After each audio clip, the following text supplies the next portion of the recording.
A group of consistent winners at the top is what you want on your tour. It's what you want. Players who are all very highly regarded, who are going to win and win and win, and then play each other at the end of the tournament. It builds intrigue. It builds star power. It makes for the most interesting product. I was just thinking throughout this Indian Wells how much better the WTA seems to be today than it was 365 days ago. I don't mean better in any abstract sense. I mean literally the players are playing better. The best players seem really, really good. There's a big group of them. And I was thinking about that earlier in the week. Here is how I made sure that I wasn't completely crazy. I was thinking like, Gil, maybe you're just imagining this. Maybe this time last year it was, you know, you were thinking the same thing, that everybody was good. So what I did was I looked up what was the race last year. What did it look like 365 days ago? The WTA race. This is what it looked like. I'm going to pull it up at Indian Wells. Ash Barty at number 1. She had retired at this point. And then you had Iga at number 2, who had just won Doha and was going to win Indian Wells and then Miami. And then soon enough, we would realize, very quickly we would realize, oh, she's the best in the world. She's unbelievably good. It took, you know, basically once she won Indian Wells, it was like, oh, wow, whoa, she seems really good. I think she's amazing. And she was. After that is where it got really tricky, right? Remember back to last year. All right, Annette Kontaveit had a big February.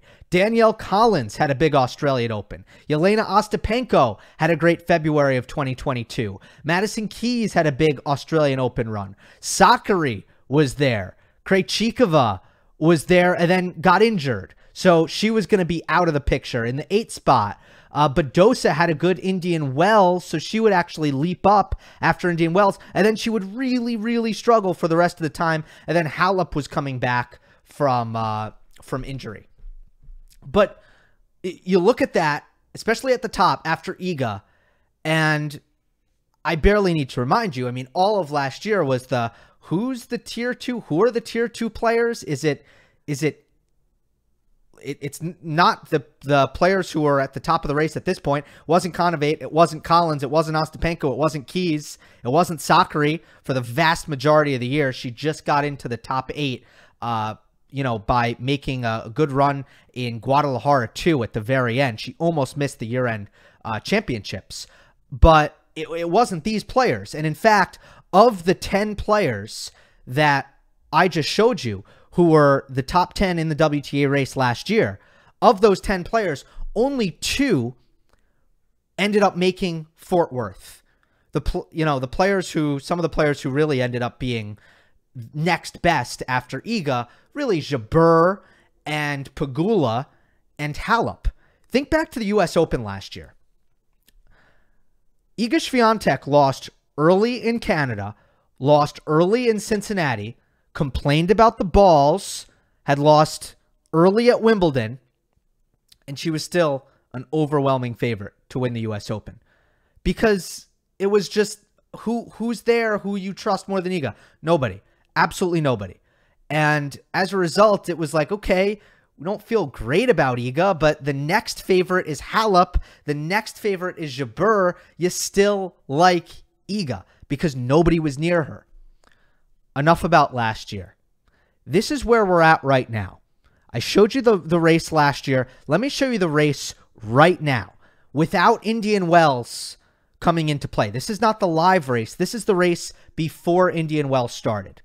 Sabalenka, Rybakina, Swiatek, Bencic, Pegula, Krejcikova, Azarenka, Goff, Linette, and Garcia. First of all, the top 3. Sabalenka, Rybakina, Swiatek. Unless one of them gets injured, in some order, I think that's your top 3 come November, wherever they play the WTA finals. TBD. I think that's your top three. I don't know what the order is going to be, but I would almost be surprised if that doesn't hold. Sabalenka, Rybakina, Swiatek. I think we're right there. And now we're about to get a rematch of the Australian Open final at Indian Wells. How rare is that? I actually don't know exactly, but I'm sure that stat will be floated around somewhere. That's the stability that we've gotten at the top, because Sabalenka was a mess last year, always supremely talented, always had the ability to actually dominate at the top of the sport, and she is now completely polished around the edges as best, compared to what she was last year. She is now together. Rybakina is realized.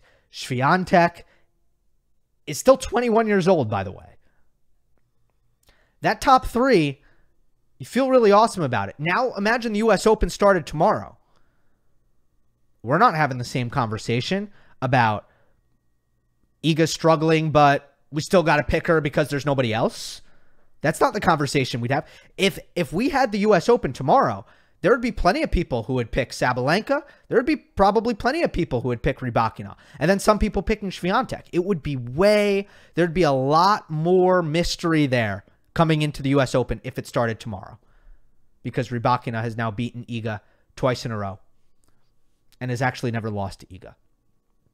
After that, Bencic is working with Dmitry Tursunov, and Dmitry Tursunov is one of the most impactful coaches that I can ever remember in tennis, period. I know that's a big statement, but it's unbelievable what he does. And I think Bencic has made some incredible improvements to her game to start the year with her footwork and with her pace generation, a little bit more RPM. Man, I think she finishes top 8. Pegula is proven consistency. Proven. Quarterfinals, a quarterfinal machine, Jessica Pegula. Krejcikova, I still really like. Azarenka, I'm not so sure. Coco is an 18-year-old who made the last 8 last year, and could be expected that she does that again. And then you have Lynette and Garcia at 8 and 10. So remember how I said how only 2 of the 10 of last year's race at the time of Indian Wells ended up staying in the, forget 10, but in the top 8? Only 2 of them? Well, how many out of this group who have started the year well and are top 10 in the race, how many are going to finish in the top 8? I could see, at the very least, look, I could see 8 of these players finishing in the top 8. If you give me Garcia, Goff, like if you put in Garcia for Azarenka and told me that's the top 8, I'd believe you. There's no way that I would have believed you if you told me that this was going to make up the top 8 at the end of the year.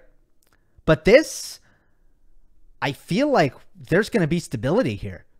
That's just what I feel like, because I think that I think this is a better group right now. And I don't know how it changed so fast, and maybe this is too reactive. I don't know how it changed so fast, but I feel like in 365 days, we've gone to a WTA tour with 1 player at the top, really no tier 2 to speak of, and then a very long and muddy tier 3, to a tour that has a really solid tier 1 full of probably 3 players right now, and a really good tier 2 behind it. I just feel like the WTA is in a much better place right now than it was 365 days ago. When Barty retired, Iga replaced Barty at the top, and no one else was really getting your attention. So I just wanted to say that. I actually wanted to cover the Indian Wells semifinals today, but I had a play-by-play gig with one of the colleges that I've been working with, so I couldn't. I did this instead. Hope you enjoyed. Don't forget to subscribe. I'll see you next time.